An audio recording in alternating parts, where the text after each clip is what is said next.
Fellow tennis nerds, I hope all is well. Welcome to this Solinco Whiteout V2 racket review. So what's new in the Solinco Whiteout? You might remember this is the 98 square inch more control-oriented racket from Solinco. The blackout is a little bit more powerful, 100 square inch frame. This one used to be complete whiteout. Now it's like white camo, like tiger inspired camo. That's what they call it. It has a little bit of a different layup. It's called Arc 2 construction. You can see all the technologies here. It has the foam tech core, which it used to have before. You can have like weight in the handle here, which is great. It's the weight module. Liquid crystal technology and 40T carbon fiber, but that was for the previous model. Arc 2 construction creates a better feel, according to Solinco, a precision-based performance, and that's how they describe it.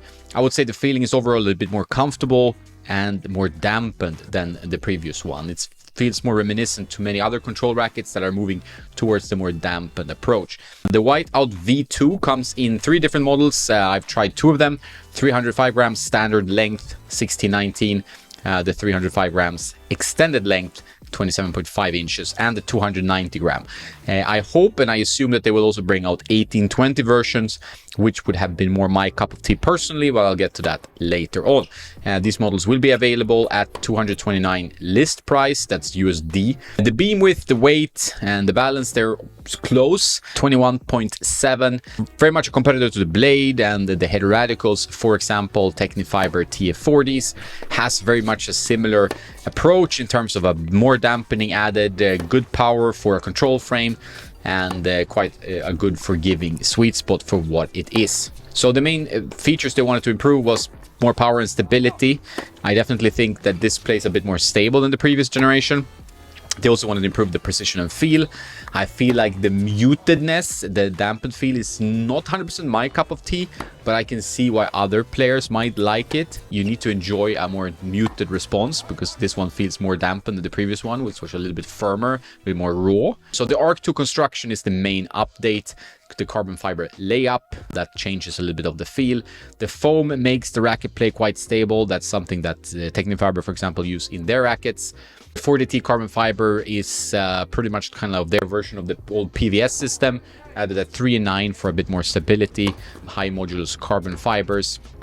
Liquid crystal fibers optimize flex and reduce vibration and shock. That's in the handle. That's typical handle tech. You have the VDM in for Yonex as well. So all brands seem to use kind of similar technologies. There's not that much you can do in a racket, but you try to play around with the specs and the layup as much as you can, and obviously the mold. The mold is the same as far as I can tell.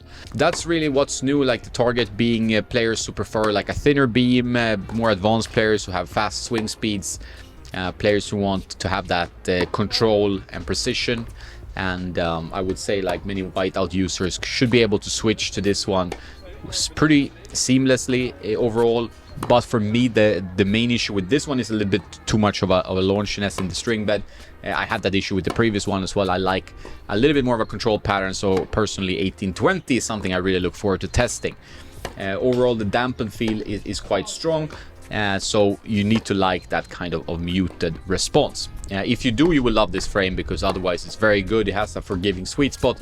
It's definitely a competitor to T-Fights, Radicals, and Blades, as the Whiteout was before, and there are many players who enjoy that frame. Good power for 98, pretty easy to play with, and the long edition gives you more on serve and more power overall, a higher swing weight, but it's not as easy to swing, of course, and the contact point will change, so you need to be a player that like a longer frame, and you might need to demo it before because the longer rackets are not for everyone. Then you play the Solinco. This is actually a longer racket, so it's more similar to home. It's a longer racket, so I was feeling comfortable with this racket because it's a long racket. So my ball was going deep, quite maneuverable, and yes, it's a control racket, and you get the power of the length, no, of the swing weight, yeah. Very aerodynamic.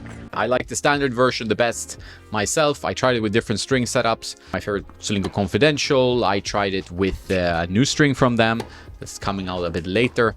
and I tried it with Torbite as well. I think it played best with Torbite. That was my favorite of them all. I feel like a little bit of a firmer string gives the racket a stronger connection.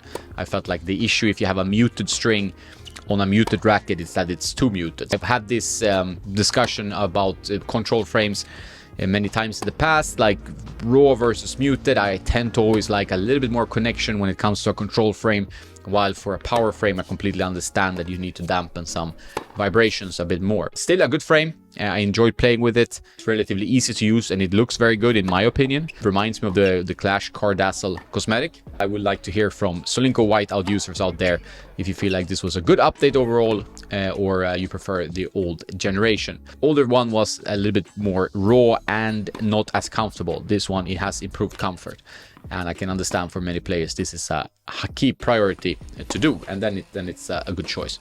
So that's the Solinco Whiteout V2 rackets. An interesting update. Have a nice day now, and don't forget to play some tennis.